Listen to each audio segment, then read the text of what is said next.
Good morning, everyone. Welcome. We are going to begin this morning with our first hymn. This is a round, so the choir will start, and then our lovely conductor this morning will help us initiate when to start where. So please, shall we stand as we're able, and let's get singing.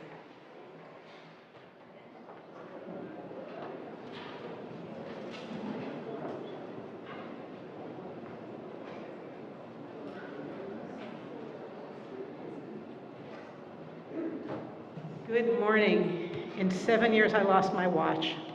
So here I am. So how many of you know this hymn? You do? Great. We're going to sing it once all the way through without the repeats, just once through each line. And then we're going to do it 3 times through as a round.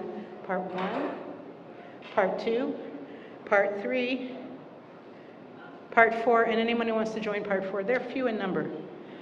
These are the really expensive seats, I see that. So let's sing and see where we go. And choir, go ahead whenever.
Good morning, everyone. Welcome to First Unitarian Church. We are a multi-generational community that strives to nurture the individual spirit and together build a beloved community. Whether you're here in the sanctuary today or joining us online, we are so glad to have you with us this morning. This morning, we welcome back Ellie Hodder as our pickup choir director.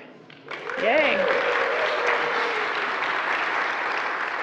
Ellie was on staff here at the church for 15 years as director of handbells. She currently serves as director of music ministries at Murray Hill Christian Church in Beaverton. Welcome back, Ellie. And we have a few announcements. Following the service, I invite you to join fellow congregants for a social hour in Fuller Hall, located just below this sanctuary. And if you're new here this morning, I invite you to join Jan Orban to a welcome circle over here to my right, where you can meet leadership of the church and other new folks. On Sunday, July 28th, we will welcome two special guests to the pulpit from the Unitarian Universalist Association. Reverend Sunshine Jeremiah Wolf, UUA Pacific Western Regional Lead, and Reverend Sarah Gibb Millspa, UUA Pacific Regional Staff, to lead us in worship and conduct a workshop immediately following the service for all interested congregants. The name of the workshop is Reactivity to Responsiveness. Whether or not we are involved in and affected by some of the recent conflicts at First Unitarian, we are part of a culture and a nation where polarization and divisive hot takes have become par for the course. In this workshop, we'll explore how our minds and our bodies' defenses can get away with actual listening and mending trust with people with whom we have conflict. We'll explore our tendency to jump to conclusions and to think we know what is in other people's hearts and minds without ever asking. We'll develop skills, practices for creating supportive spaces for listening, learning, and rebuilding trust. Together, we'll set the stage for some of the deeper conflict transformation work that First Unitarian will engage in within the months and the years ahead. This workshop will be held in the Buchan Reception Room and take place from noon to 2 p.m. Now let's take a minute to greet our neighbors.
Maybe I need to do it again.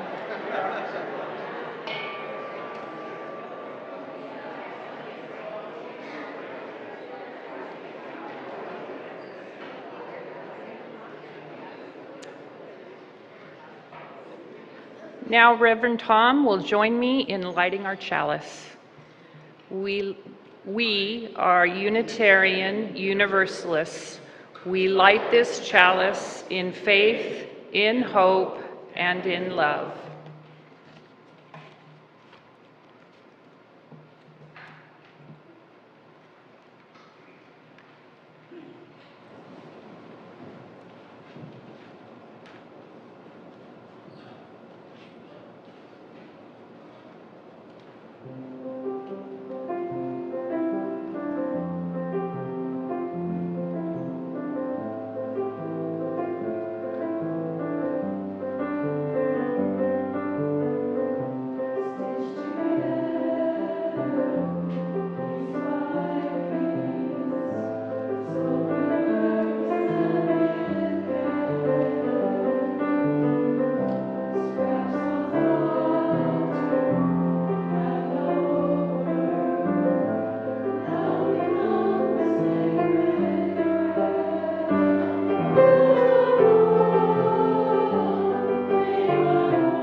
Words for our call to worship this morning come from Holly Ann Lux Sullivan.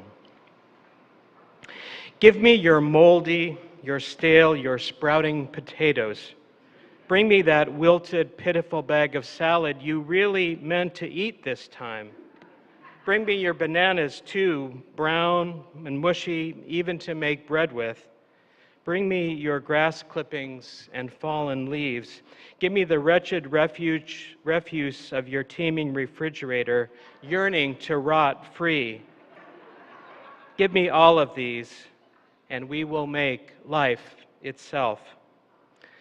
Amid surprise summer rain and humidity, amid heat and sunshine, it's good to be together this morning. Let's join together in singing our next hymn, We Are the Earth, Upright and Proud. Will you rise in body and in spirit?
Please remain standing for our responsive reading by Marge Piercy. Connections are made slowly. Sometimes they grow underground. You cannot always tell by looking what is happening. More than half a tree is spread out in the soil under your feet. Penetrate quietly as the earthworm that blows no trumpet. Fight persistently as the creeper that brings down the tree. Spread like the squash plant that overruns the garden. Gnaw in the dark and use the sun to make sugar. Weave real connections, create real nodes, build real houses. Live a life you can endure, make love that is loving. Keep tangling and interweaving and taking more in, a thicket and bramble wilderness to the outside, but to us interconnected with rabbit runs and burrows and layers. Live as if you like yourself, and it may happen. Reach out, keep reaching out, keep bringing in. This is how we are going to live for a long time, not always. For every gardener knows that after the twigging, after the planting, after the long season of tending and growth, the harvest comes. Let's join now in our doxology, Spirit of Life.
It is our practice to share our offering each week with organizations that reflect our own church mission.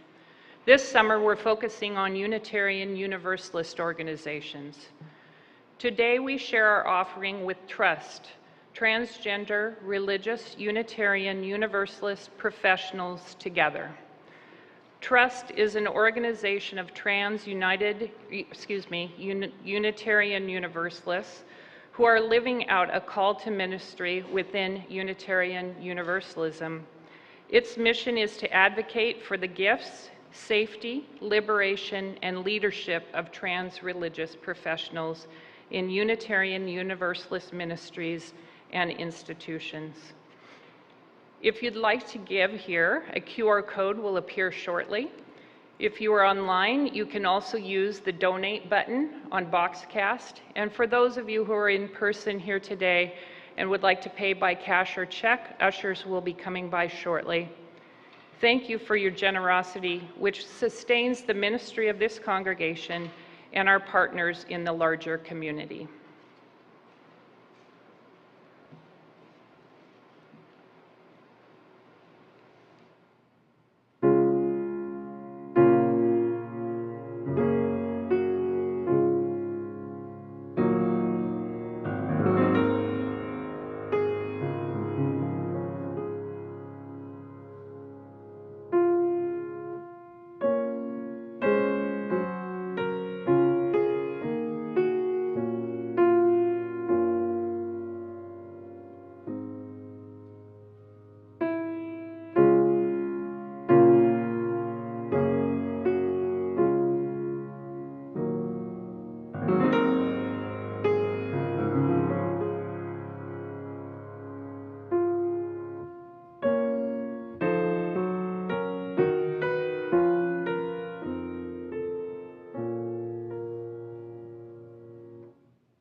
During our service each week, we take time to hold prayer intentions for our community. If you are here in person, you can light a candle of intention in one of our galleries, or if you're online, you can send them to prayer@firstunitarianportland.org. Our ministers and wonderful lay ministry team are here to hold your prayers and provide care throughout the week. I have a few parish concerns this morning. A celebration of life will be held for Arthur Hugh Ellis next Saturday, July 27th at 2 p.m. in Elliott Chapel. Hugh died on December 26th at the age of 82. Hugh and his wife, Marcia, and their family have called this church home throughout the years. We hold them these days as they remember Hugh and his life. Perry Wagle, who once was an active participant in our congregation, died this month at the age of 66 after living with prostate cancer. Perry grew up in Indianapolis and attended the UU congregation there. He had a passion for computers, and he worked in computer science. We hold Perry's family and friends, including his brother Daniel, in our prayers at this time. And a joy. Claire Bacon Bruness and Daniel Park were married yesterday in a small family ceremony at the home of Claire's parents. Claire is the granddaughter of Lynn and Warren Bacon. Reverend Tom officiated at the ceremony. Now will you join me in the spirit of prayer? Spirit of life, great mystery, God we know by many names, be present here with us as we remember those who are suffering a loss, as we share in the joy of new beginnings, as we gather in the warmth of community, as the summer sun embraces our world. May we be mindful of the abundance around us and the responsibility we share for our earth.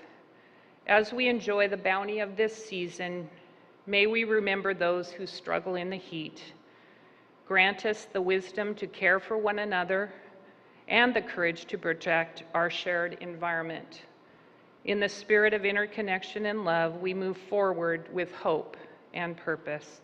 May our actions reflect our values. Amen. And now let's share a few moments of silence together.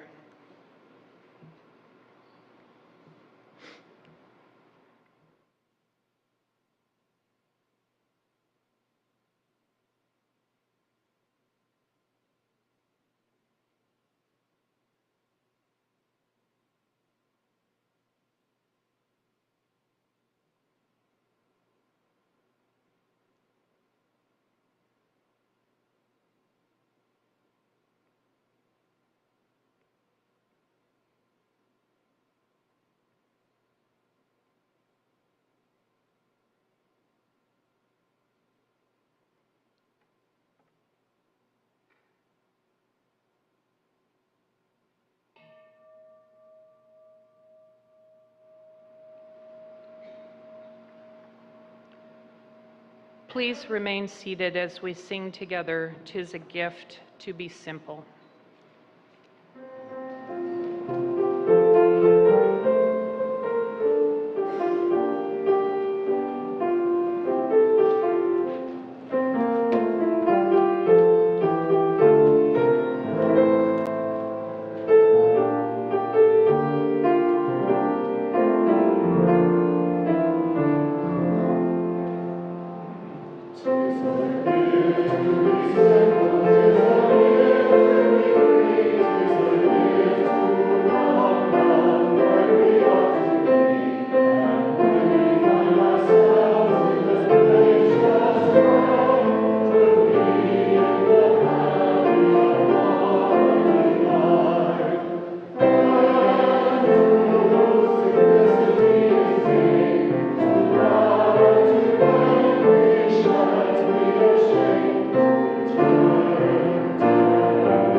reading this morning is At the Cottage of Messer Violi by Paul Violi.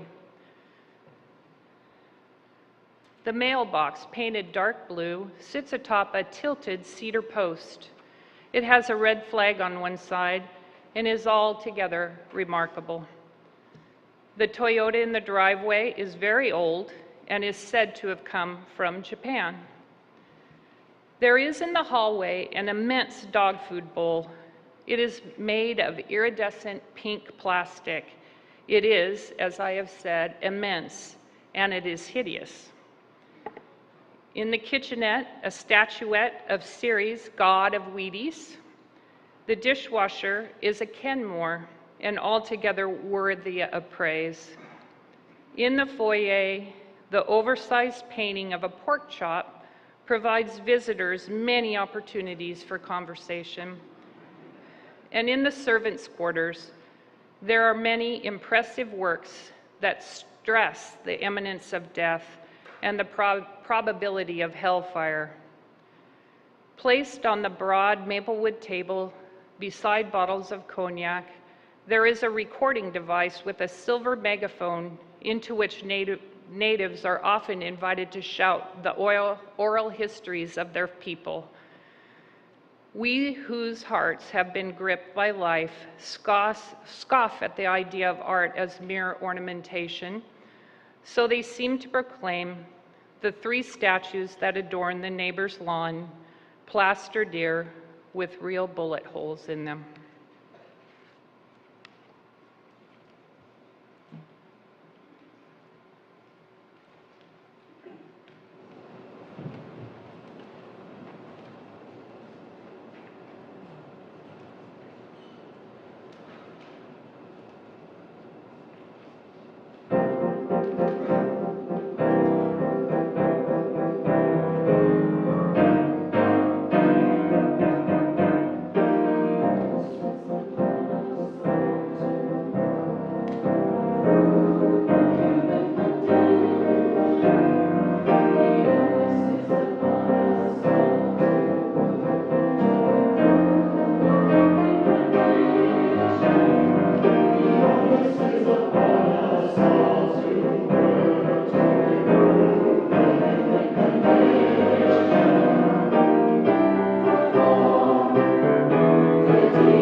One day, a couple of friends were talking and they came around to the subject of religion. They had both been church shopping and they decided to compare notes. They liked the wonderful sense of mystery in the Catholic Church. They loved the smell of incense and the sound of bells. The Methodists, one of them thought, seemed to be good singers, and they had a really good Sunday school program. The Episcopalians, they agreed, had the best music in town, and the homilies didn't take too much time, which was very much a good thing. They talked about a number of traditions, and finally one friend asked another what she knew about the Unitarian Universalists. Oh, the Unitarians, she said, they're the ones that have the class on composting.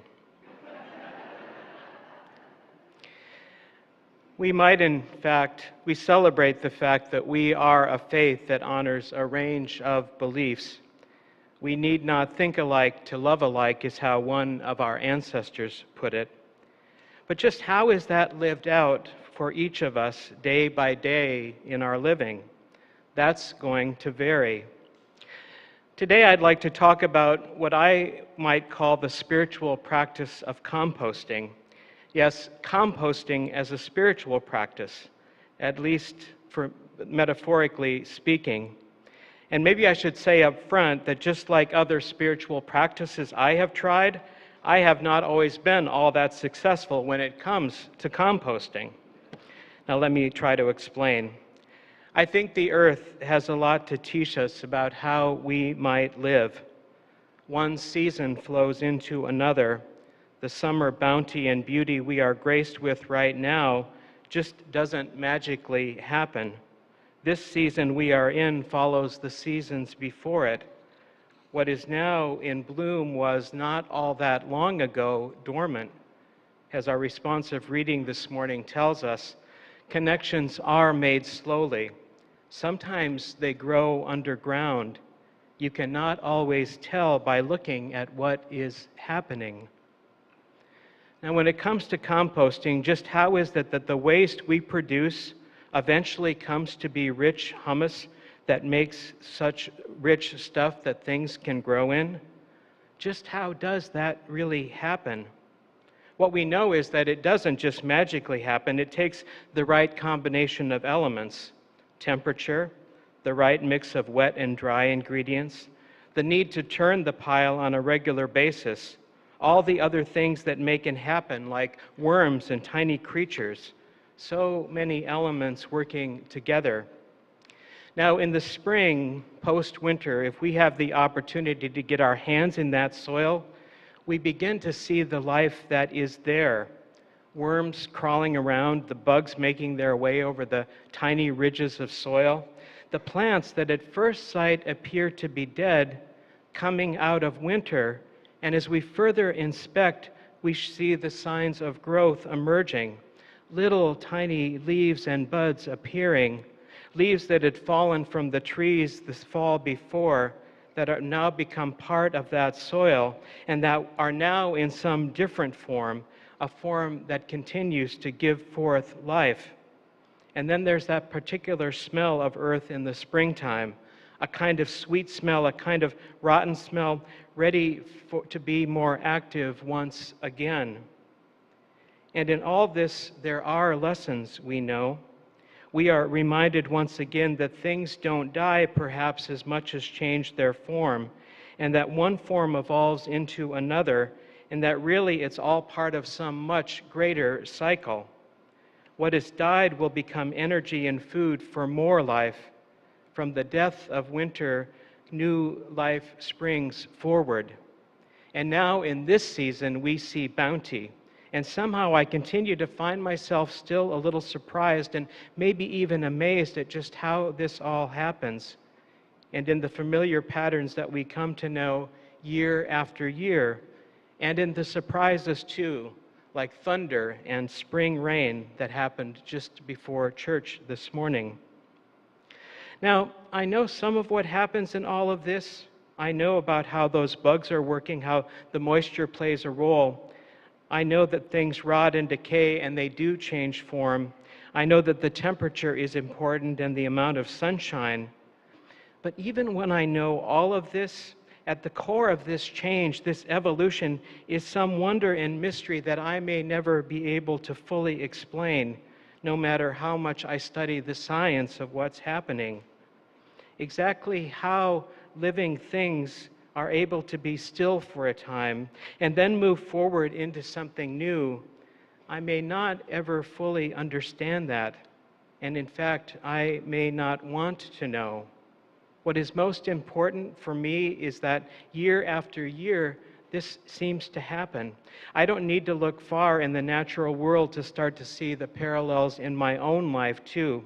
I know that I go through certain rhythms, though maybe not as predictable as the seasons and nature, but I can see how in my life as well, what I may think is a setback, a loss of a job, a loss of relationship, something that simply shakes my life up, with time and with perspective, maybe with the proper turning of that soil, what I learn is that what first may seem like a setback, like a loss, may not necessarily be that at all. What that's happened there, even though I may see the loss as something, it may be something that turned out for the good. And if not for the good, then to see at least something that has come out of it, some turning of some kind. What I see with hindsight may be something I just didn't recognize at the time. I'm reminded in my own life that the things that were once important may not be so important now. I see that in my own life, like the earth, that it will go through its share of cycles and that inevitably things will change. Question might be, how is it that I respond? What I come to learn is that in any given thing in my life, it is part of some larger whole, that what I do very much is connected with everything and it affects everything else. I see that what happens in my life makes a difference in the way that everything else around me lives. Now, I think this is where that spiritual practice part comes in. We live in times when we get used to things happening very quickly.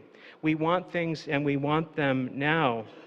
What we learn is that sometimes things don't necessarily happen on our timeline.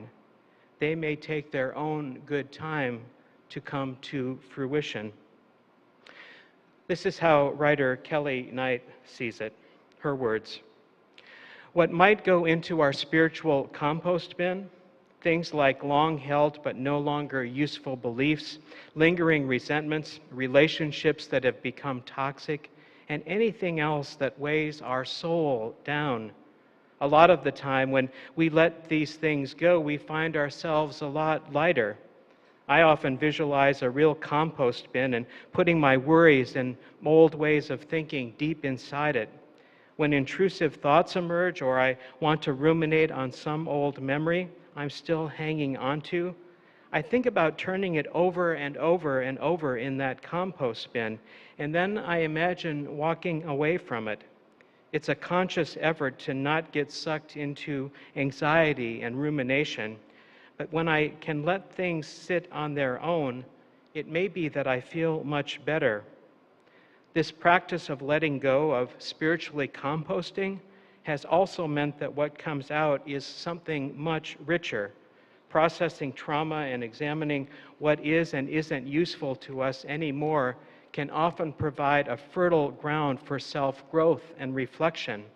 When I look at why I was holding on to something, I often find some small revelation about what I need in this current moment, and then I can tend to myself with care. Just like that literal compost needs the right elements to succeed, so do we. What is it that needs our tending in our lives? What are the conditions we need to find our own way towards health and wholeness? What is it that we do with that proverbial waste that inevitably comes from our lives? It's that principle that reminds us to be mindful of our garbage. It is also that principle that reminds us that we are connected with all of life. We're reminded that what we do does impact everything else. and that our own lives depend on everything else around us. The earth has a way of making this cycle of life from death and then back into new life again. We're reminded that even when we fall on hard times, even when we wonder how we might make it through the events that set us back in life, that even in our brokenness, even with all the mistakes that we can make in life, there's something that can come of all of that, that we will be changed, but that life does go on, but perhaps it's in some other form. Most of us, I expect, have had those experiences in life that have shaped us, those things that have made us the people that we have become.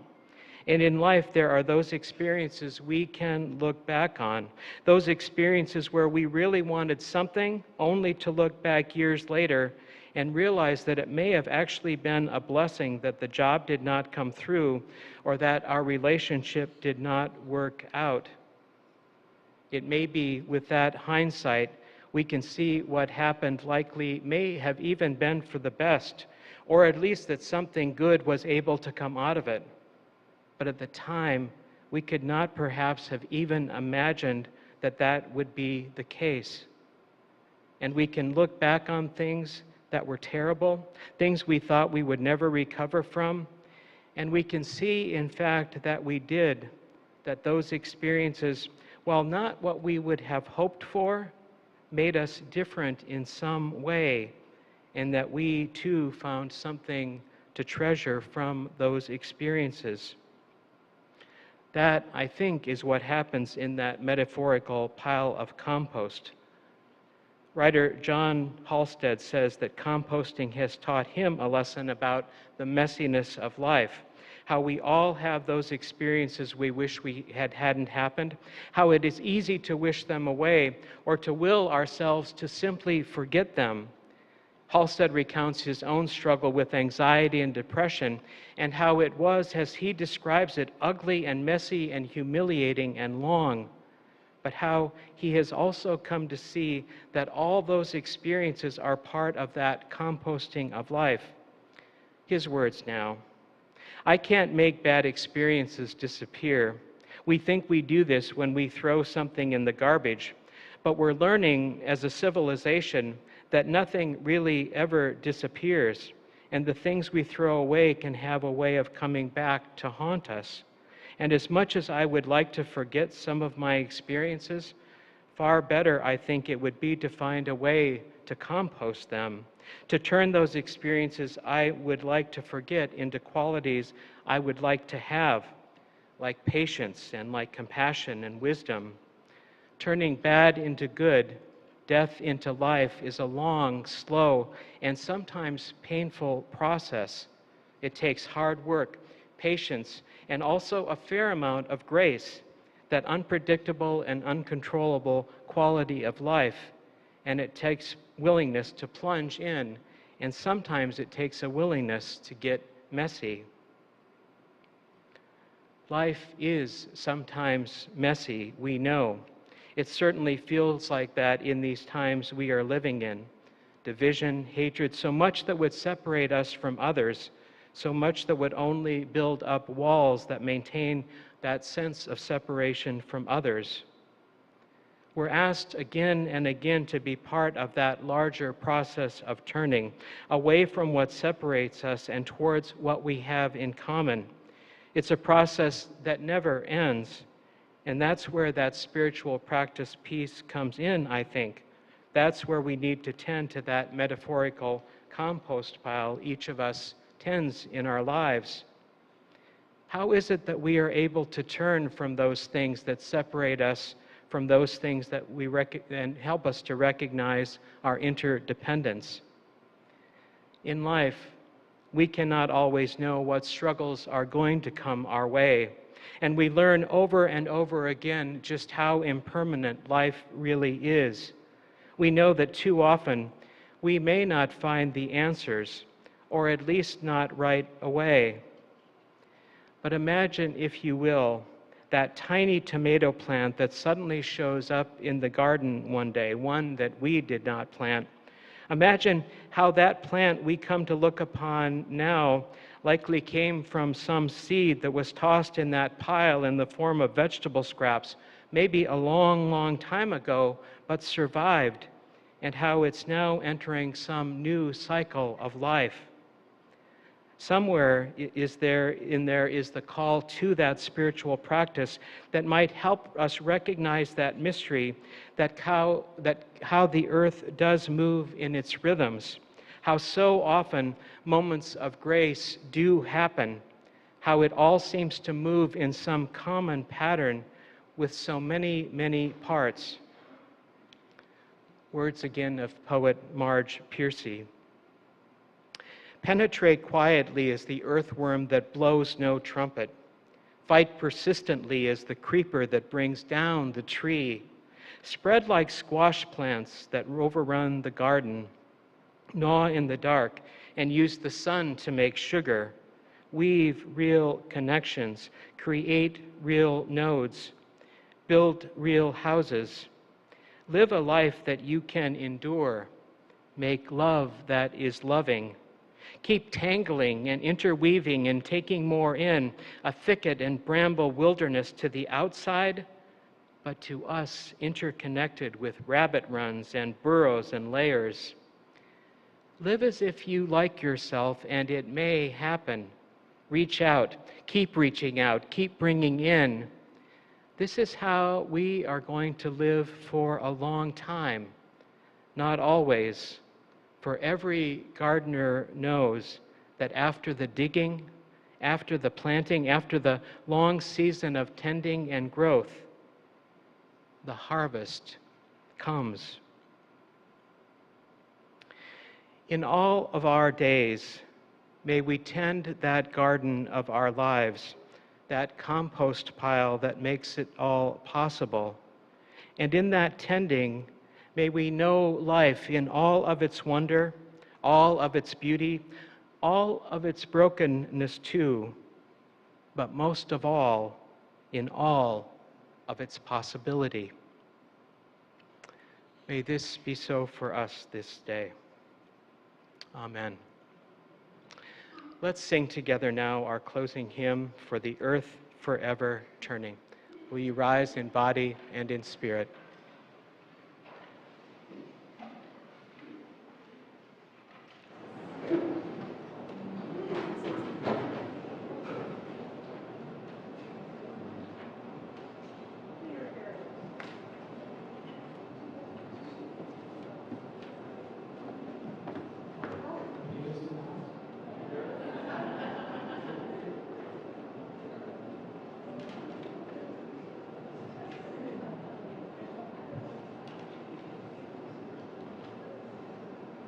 Should we just sing it?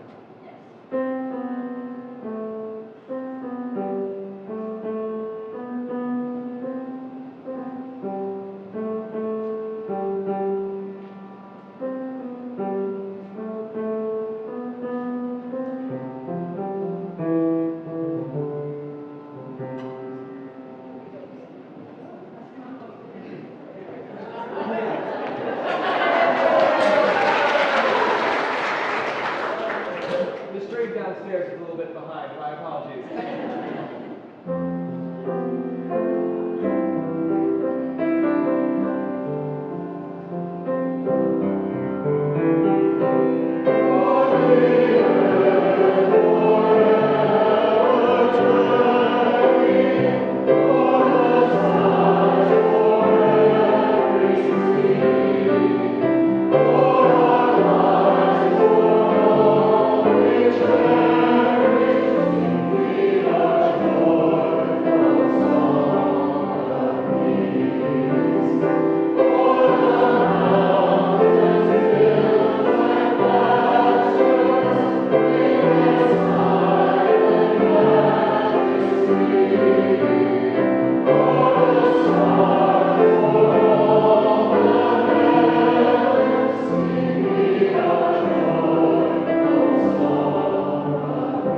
May you find yourself planted in fertile soil, good people. Tend that compost pile and always, always sing a song of praise. This is the day you and I have been given, so let us rejoice in it and be glad. Go in peace. Practice love. Amen.